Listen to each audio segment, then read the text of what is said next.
Gusto nyo bang makilala ang inyong business, kumita, sumikat at maging patok online or TV? Get more customers and grow your business. Advertise now.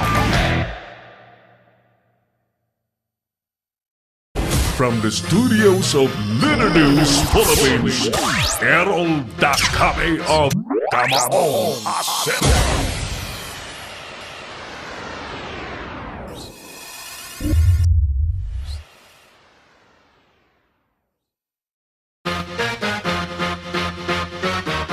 Thank you. Welcome back sa ating palatuntunang Kamao nga Zero again. Ang ating programa po ay live ngayon sa online platform ng Litter News Philippines.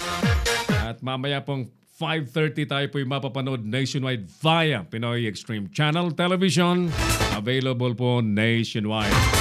Ready na ba si Amigong, ang aking idol, na batikang abogado, kilala po sa public service and at the same time, kilala po ang puso na makadiyos. In fact, meron po siyang kongregasyon na may siyang milyon din na Kristiyanong kongregasyon at patuloy pong nagpapalaganap siyempre ng magandang salita ng Diyos. But in the meantime, mga kaibigan, nasa linya natin, Attorney Milanio Batas Mauricio, ang aking iniidolo at ginagalang na abogado. Sir, magandang hapon. Errol na kami po sa Litter News Philippines Kamao nga Zero program. Magandang po, Ginoong Errol, na kami. Magandang hapon sa ating mga kababayan sa Luzon, Visayas, Mindanao. At well, actually sa akin po yung karangalan dito po sa ating pagsasahimpapawid ngayong hapon. Maraming salamat at naalala ninyo ako na ibahagi sa inyong palatuntunan. Ginoong Errol na kami. It's our pleasure. Actually, Idol Attorney Batas, habang nandito po sa studio si Doc Owen, kaibigan din natin at I hope one of these days magkita rin po kayo at marami kayong mapagkikwentuhan. In the meantime, sir,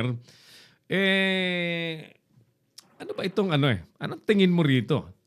Si Alan Peter Cayetano, ang incoming Speaker of the House, and even the favorite of the President, Senator Bongo, are one and the same speaking about term extension. Si Alan ay balak ipalawig ang term daw ng mga kongresista at mga local officials. Si Senator Bongo naman, idol attorney, ay tinatarget na palawigin ang barangay elections ipagpaliban. So therefore, the bottom line is term extension. Makabubuti ba ito sa bayan natin or hindi? Well, sa amin pong pananaw, ka-Errol, mga kababayan, maliwanag po na hindi po makakabuti sa ating sambayanan ang mga panukalang term extension sa kasalukuyan. At sa amin pong paningin, marami po yung dahilan kung bakit hindi makakabuti ang kanyang mga panukala. Lalo higit, nag-uumpisa pa lamang naman itong kongreso kung saan magiging Speaker of the House, itong si Alan Peter Cayetano, at magiging senador, senador na nga, ang pinakapaborito nating Senador Bongo. Bakit po gano'n ang pananaw ni Attorney Batas Mauricio at ang aming grupong light lawyers in the light, o yung lawyers instructed on godliness, humility, and truth. Wow. Una po, divisive po yung issue na yan. Ibig sabihin, pinaghahati-hati niya kagad ang sambayan ng Pilipino. Sapagkat, bagamat napakalakas ng pananaw ni House Speaker to be, Alan Cayetano sa isyong ito, marami din po yung sinlakas ang pananaw na hindi dapat pinag-uusapan ng term extension o di kaya hindi dapat pinagbibigyan ng extension. Ano po idudulot nito? Pag-aaway-away, pagkakagulo, at tiyak, magkakaroon na naman po ng instability o yung kawalan ng katatagan ng ating bansa, lalo na po sa larangan ng ekonomiya, sapagkat makikita na naman ng mga negosyante na nag-aaway-away na naman ang mga politiko sa ating bayan tungkol lamang dito sa isang isyong hindi naman dapat pinag-uusapan pa. So, magkakaroon ng division which will breed instability. Second po sa aming pananaw, Ginoong Errol at mga kababayan, Dr. Owen, yung pong katotohanan, mas marami namang iba pang dapat pag-usapan. Mas marami namang ibang dapat tinatalakay muna. Diba? Una po dito yung kawalan ng tubig, lalo na dito sa Metro Manila, Ginoong Errol. You mentioned that. Di ba? Pangalawa, Mm. yung patuloy na pananalasa ng droga Mm. sa iba't ibang lugar ng bansa. Pangatlo, Mm. yung patuloy na malalang kriminalidad sa iba't ibang dahon ng bansa. Mm. Katunayan po dyan yung mga nababalita nating pinapatay na lang at sukat, Apo. binabaril na lang ng ganun-ganon na wala namang resultang nakikita sa mga investigasyon ng mga otoridad. Yung hanay na Pagkatapos, Opo. may hanay yung kasama namin sa Hanap Buhay, isang komentarista ay inabangan patay. Ganun na nga po yung madalas mangyari sa atin ngayon. Apo. Ano pa ang pinakamatindi rito? Yung pong patuloy na paghirap ng kabuhayan. Of course, sinasabi nila, bumubuti ang ekonomiya Mm. sa panahon ng Pangulong Duterte at hindi naman natin marahil kayang questionin yan kung ano ang batayan ng ganyang klase Aha. ng pagpapahayag. Pero sa totoo lang, pagka po tumingin kayo sa kapaligiran, lalo Mm. dito sa Kalakhang, Maynila, Ginoong Errol, Dr. Owen at mga kababayan, Mm.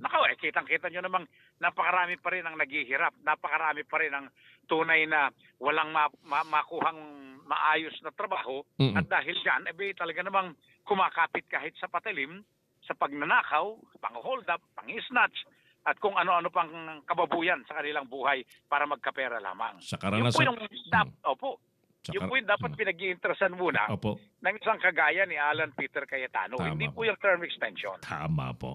Sa karanasan natin, sa totoo lamang, Attorney Sir, wala namang gobyernong nagdeklara na sa kanilang termino ay sa kanilang pamamahal ay pumangit ang ekonomiya. Everybody says that maganda ang kabuhayan ng bansa. But you know, the basis should be the plates of an ordinary people kung may laman pa ba Correct. tuwing Tama po. maghaharap-harap sa hapunan, ano bang Yan.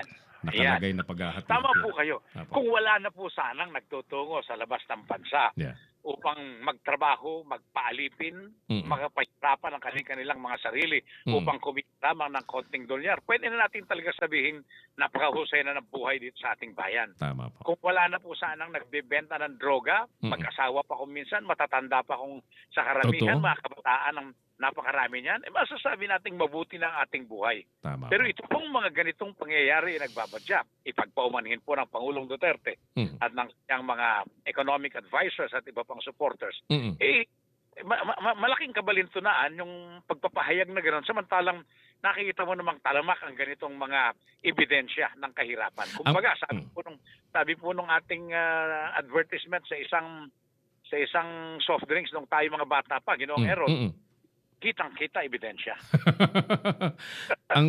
ang medyo hindi lang maganda, Attorney Batas, pag ang isang tulad mo, ibang opinion sa opinion po nila ay tatawagin kang dilawan. Well, Yeah. mabigat po yun. Apo. At, para bagang hindi ka na pwedeng magpahayag ng anumang bagay kontra sa kanilang sinasabi kung hindi ka dilawan, ano? Oo. Parang ang sinasabi lang, wala nang kakayahang mag-isip ang sambayan ng Pilipino. Kung hindi mambatikos dahil ang mga ito'y dilawan. Hindi na sila nag-isip na tayo naman ay nagpapahayag dahil sa mga nakikita at napapagmasdan sa kapaligiran. Ginoong Errol. So, your stand is really against that idea and concept na magpalawig ng termino. In fact, ang dapat nga pinag-uusapan dyan dahil isusulong yung charter change, ang pinag-uusapan dapat dyan, anti-dynasty proposal or bill. Di ba? Kasi problema na nga natin yan. Lahat ng bayan, lahat ng probinsya, Attorney Batas, may dinastiya ang mga politiko. Yan po yung masakit na katotohanan dyan. Yan po yung masakit na... Siguro itanong natin, House Speaker to be Alan Cayetano. Wala po yatang dynasty doon sa inyong bayan sa Taguig, ano? Excuse me? Yan po yung binabanggit natin dyan. Yan po yung katotohanan dyan. At maliwanag lamang po na iba talaga ang mga concerns ng mga nakahalal sa matataas na pwesto. Apo. Sapagkat ang concern po nila, maliwanag lamang, personal, pampamilya, pampolitika. Tama Yun po po. yung nakakatakot dito. At ang itinanong po natin doon sa isang survey na ginawa natin, informal survey, sino ba may kasalanan nito? Well, ang turo po ng tao, tao rin. Sapagkat tayo kasi, ang mga naghalal sa ganitong klase ng mga opisyales na tunay nga na wala namang puso para sa bayan, puro sa ating mga mamamayan na kailangan talaga ng pagkalinga dapat ng mga namumuno sa atin. Minsan Yun po na yung attorney, minsan idol, I am confused. I am confused because there is a saying that we have to respect the leaders because the leaders are assigned by God. Diyos daw ang pumipili ng mga leader at pero mga tao ang bumoboto eh. Oo. Tama po kayo actually po, kung inyong tutuusin. At akin lamang masusugan yung sinasabi ninyo. Apo. Hello, sir. Si Attorney Batas Mauricio pong kausap natin. Isisigway natin dito sa magandang balita ni Doc Owen itong pinag-uusapan namin. Relax ka lang muna, Doc Owen. Maganda itong kuwan kasi maraming problema na dapat talagang pag-usapan. Ito na lang, modernization ng PUV. Attorney, no? Nabibinbin. Ang tindi ng problema sa pollution. Kaya nga, the government come up with an idea na kailangan i-modernize yung industriya ng transportasyon, especially yung PUVs. Abay, dapat ito ang pinag-uusapan na matuloy na ito kasi seryoso ang kalidad ng hangin na hinihinga natin, araw-araw hinihinga natin ay polluted. Tama po yun. Buti na lang, nandito si Doc Owen, may daladalang solusyon na ipapakita sa atin. Kaya nga, tama ka, Attorney Batas, hindi napapanahon ang mga sinasabi nitong mga napagkatiwalaan nating leader.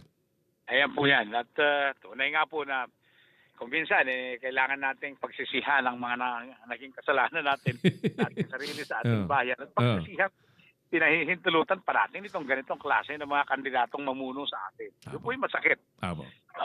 Ganun po yun. So ano po dapat gawin natin? Ano ang gagawin natin?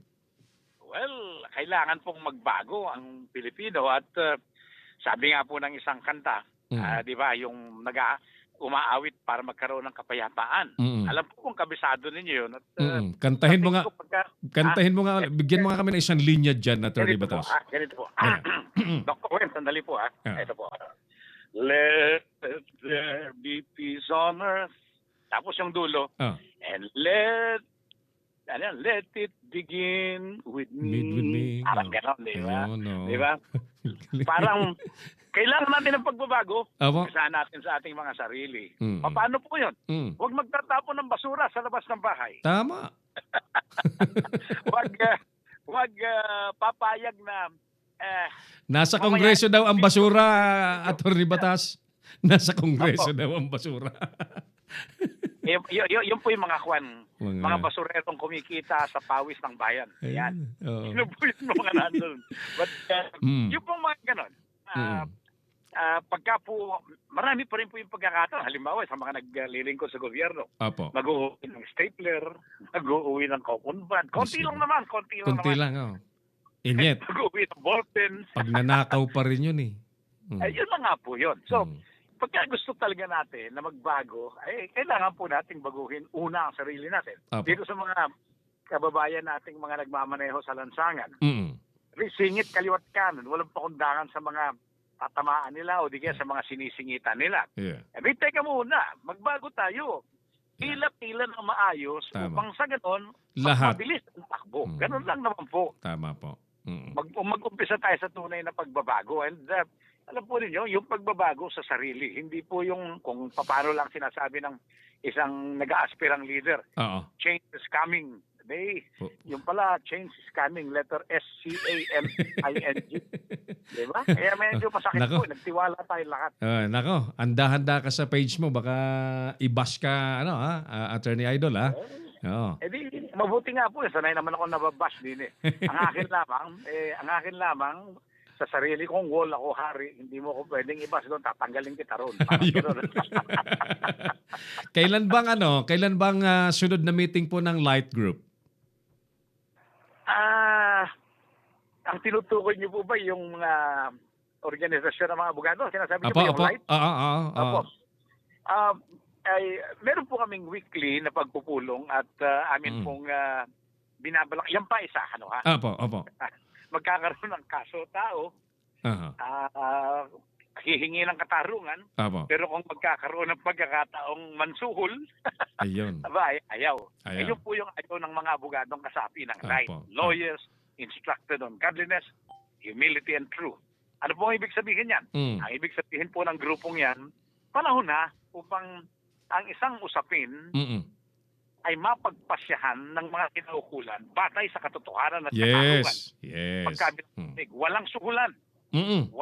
walang palakasan. palakasan. Mm. Ganon. Katuwiran dapat at kung ano nasa Katuwiran. batas. Yeah. Napakatagal na po nating nasa sakluban ng kasamaan sa ating mga kaisipan. Kaya makikita po ninyo, lahat po ng napakaraming mga pagkilos, Opo. hindi ko naman nilalahat, let me take that back.